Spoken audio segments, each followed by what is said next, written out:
Bhushan award వచ్చిందని తెలిసిన క్షణం నిజంగా ఏం మాట్లాడాలో ఎలా రియాక్ట్ అవ్వాలో తెలియని పరిస్థితి. మన దేశంలో రెండవ అత్యున్నత పౌర పురస్కారం పద్మవిభూషణ్ లభించినందుకు నాకు నిజంగా చాలా సంతోషంగా ఉంది.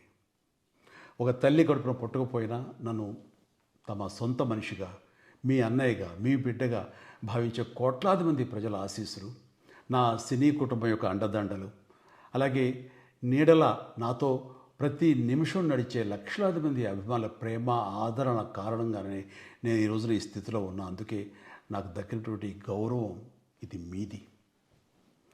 మీరు నాపై చూపిస్తున్న ప్రేమ, ఆప్యాయతలకు నేను ఏమి రుణం తీర్చుకోగలను? నా 45 ఏళ్ల సినీ ప్రస్థానంలో వెండితెరపై వైవిధ్యమైన పాత్రల ద్వారా వినోదం పంచడానికి నా శక్తి మేరకు నేను ప్రయత్నిస్తూనే ఉన్నా. నిజ జీవితంలో కూడా నా చుట్టూ ఉన్న ఈ సమాజంలో అవసరమైనప్పుడు నాకు చేతనైన సాయం చేస్తూనే ఉన్నా. కానీ మీరు నాపై చూపిస్తున్న కొండంత అభిమానానికి నేను ప్రతిగా ఇస్తున్నది గోరంతే.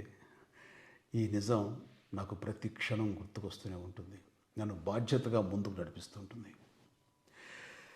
నన్ను ఈ ప్రతిష్టాత్మకమైనటువంటి పద్మవిభూషణ్ అవార్డుకి ఎంపిక చేసిన భారత ప్రభుత్వానికి, గౌరవ ప్రధాని శ్రీ నరేంద్ర మోడీ గారికి నా హృదయపూర్వక కృతజ్ఞతలు. జై హింద్.